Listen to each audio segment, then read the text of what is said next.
మాతృదేవోభవ పితృదేవోభవ. నేను మీ శ్రీధర్ 9295909819 నా phone number. Okay, ఇప్పుడు ఆగస్టు నెల ఫలితాలు మేషరాశి నుండి మీనరాశి వారి వరకు అంటే 12 రాశుల యొక్క ఫలితాలు ఆగస్టు 1 నుండి ఆగస్టు 15 వరకు. అంటే దీన్ని ఇంగ్లీష్లో ఫోర్త్ నైట్ అంటారు, మన తెలుగులో పక్ష ఫలితాలు. అంటే పక్షం అంటే ఒక భాగం, ఒక సగ భాగం అనుకోండి. ఆ భాగం అంటే 1వ తారీఖు నుంచి 15వ తారీఖు వరకు గోచార ఫలితాలు ఏ విధంగా ఉన్నాయో తెలుసుకునే ప్రయత్నం చేద్దాం.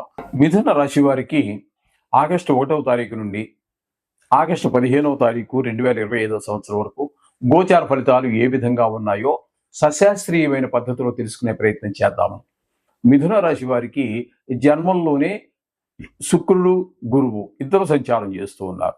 జన్మంలో శుక్రుడు చాలా శుభప్రదమైనటువంటి ఫలితాలు ఇస్తూ ఉంటాడు. చేత వీరికి ఆరోగ్యం బాగుంటుంది, మంచి ఆలోచనలు వస్తాయి, మంచి ప్రవర్తన ఉంటుంది.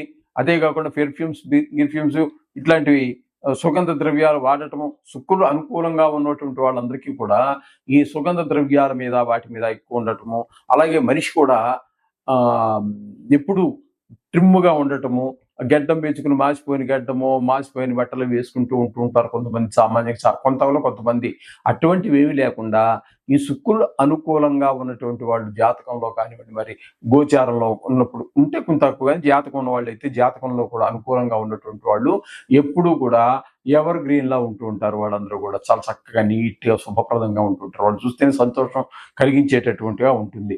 ఈ విధంగా జన్మల్లోనే కాబట్టి వాళ్ళు మంచి ఆలోచనలు, మంచి ప్రవర్తన, అలాగే మంచి ఈ లలిత కళల మీద మంచి గ్రిప్పు, అంటే సంగీతం కావచ్చు, సాహిత్యం మీద కావచ్చు.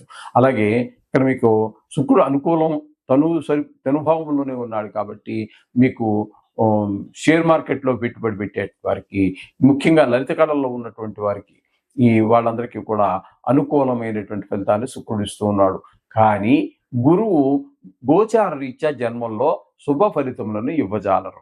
కాబట్టి ఇప్పుడు మనం ఏవైతే శుక్రుడు గురించి చెప్పుకున్నామో, మన ఆలోచన ధోరణి కానీ, మన ప్రవర్తన కానీ ఎంతగానో కొంచెం చికాకుగా ఉండటం వ్యవహారం అంతా ఉంటుంది.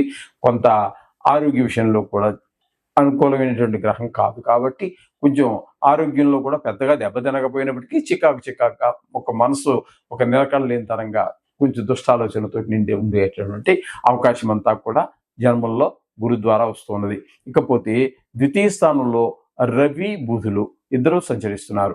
రవి అయితే 15 రోజులు సంచరిస్తూ ఉన్నారు, కానీ బుధుడు 5వ తారీఖు నుండి రుజుమార్గం వరకు ఉంటారు. అంటే ఈయన కూడా జన్మంలో ఉన్నట్టుగానే తీసుకోవాలి. ద్వితీయ స్థానంలో ఉండి 5వ తారీఖు వరకు మీకు అక్కడే ఉన్నారు, వక్రంలో ఉన్నారు కాబట్టి ఆయన కూడా జన్మంలో యోగిచ్చరు. తదుపరి ఇక్కడ ద్వితీయ స్థానంలో బుధుడు 10 రోజులు ఉంటారు కాబట్టి ఈ బుధుడు మీకు అనుకూలమైన ఫలితాలనే ఇస్తూ ఉన్నారు.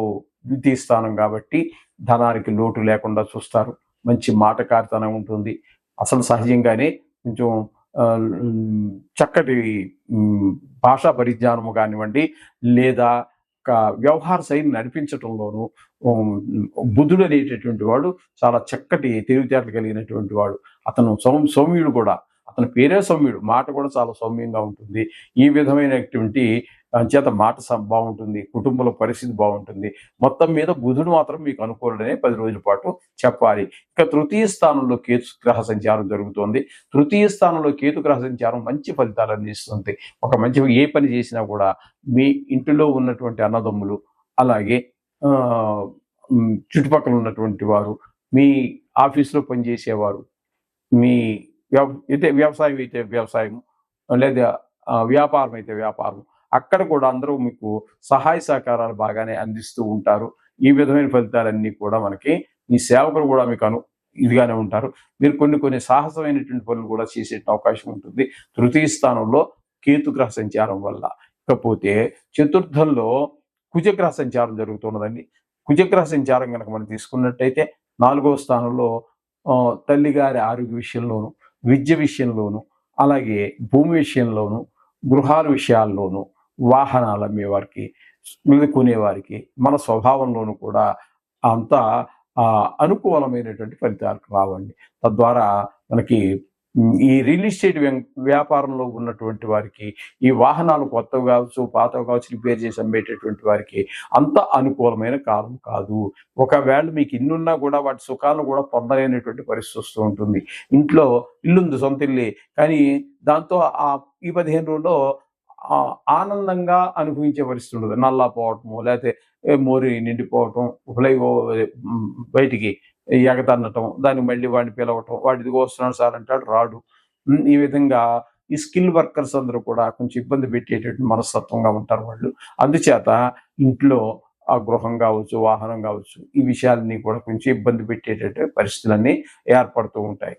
అలాగే విద్య విషయంలో కూడా 4వ స్థానం కాబట్టి కుజుడు కొంచెం ఇబ్బంది పెట్టేటువంటి పరిస్థితి ఉంటుంది. ఇకపోతే ఈ మిథున రాశి వారికి 9వ స్థానంలో రాహు గ్రహ సంచారం జరుగుతోంది. అలాగే దశమ స్థానంలో ఉన్నటువంటి శని కూడా వక్రగతి కారణంగా మీకేమవుతుందంటే ఆయన కూడా భాగ్యస్థాన సంచారమే చేస్తున్నట్టుగా మనకు ఫలితాలు ఇస్తాడు. అక్కడ ముఖ్యంగా తండ్రి గారి యొక్క ఆరోగ్య విషయంలో 2 గ్రహాలు, రాహు శని, 2 ఒకదాన్ని మించిన గ్రహం ఒకటి, అందుచేత కొంచెం భయంకరమైనటువంటి గ్రహాలు కాబట్టి తగు జాగ్రత్త తీసుకోండి తండ్రి గారి ఆరోగ్య విషయంలో. అలాగే మీరు గుళ్ళకి గోపురాలకి వెళ్ళాలనుకుంటే వెళ్ళడానికి మీరు ప్రయత్నం చేసినా వెళ్ళలేనటువంటి పరిస్థితి ఉంటుంది. దానాలు ధర్మాలు చేసుకుంటే మంచిది, కానీ కొంచెం అది కూడా కొంచెం ఇబ్బందికరంగానే ఉంటూ ఉంటుంది. అలాగే కొంతమంది ఏదో అనుష్ఠానం ఉపాసన ఏదో తీసుకుంటారు గురువుల దగ్గర, అది కూడా మీరు చేస్తారు టైంకి, కానీ మనస్ఫూర్తిగా చేయటం వేరు, మామూలుగా మనకు మంత్రం వచ్చేసి ఉంటుంది కాబట్టి చేయటం వేరు. ఆ విధంగా మనసు లగ్నం కావటం కూడా, దేవుడి మీద దగ్గర కూర్చుని పూజ చేసినా మీకు మంత్రాలు వెళ్ళిపోతూ ఉంటాయి, చేత్తో చేయవలసిన పనులన్నీ చేస్తారు, కానీ మీకు మనసు లగ్నం కావటం కూడా కష్టతరంగానే ఉంటుంది. ఈ విధమైన పరిస్థితులన్నీ కూడా మనకి ఇక్కడ శని యొక్క ప్రభావము, రాహుగ్రహం యొక్క ప్రభావం వల్ల ఈ విధమైన ఇబ్బందులు ఏర్పడుతూ ఉంటాయి. తస్మాత్ చేత ఈ విధమైన ఫలితాలన్నీ కూడా మిథున రాశి వారికి చెప్పుకోవాలి.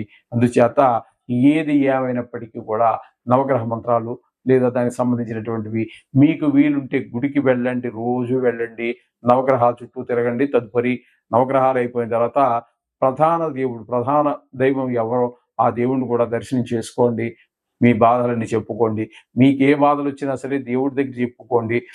తీర్చేటట్టయితే తీరుస్తాడు. మీ కర్మ బాగలేదు అంటే ఆయన వదిలిపెడతాడు, కానీ మిమ్మల్ని నలుగురిలో చులకలు చేయటం కానీ, మీ గురించి అదేదో పెద్ద డ్రాబ్యాక్ అంటే లోపంగా కానీ ఆయన పరిగణించేటటువంటిది ఉండదు. భగవంతుడు కాబట్టి మ్యాక్సిమం అంటే పూర్తి స్థాయిలో ఆయన మన యొక్క బాధల్ని నివారించటానికే ప్రయత్నం చేస్తారు. ఇందులో ఎటువంటి అనుమానం లేదు. ఆ విధంగా వెళ్ళి పూజ చేసుకోండి, మంచి శుభాలను చెప్తాయి. శుభం భూయాత్.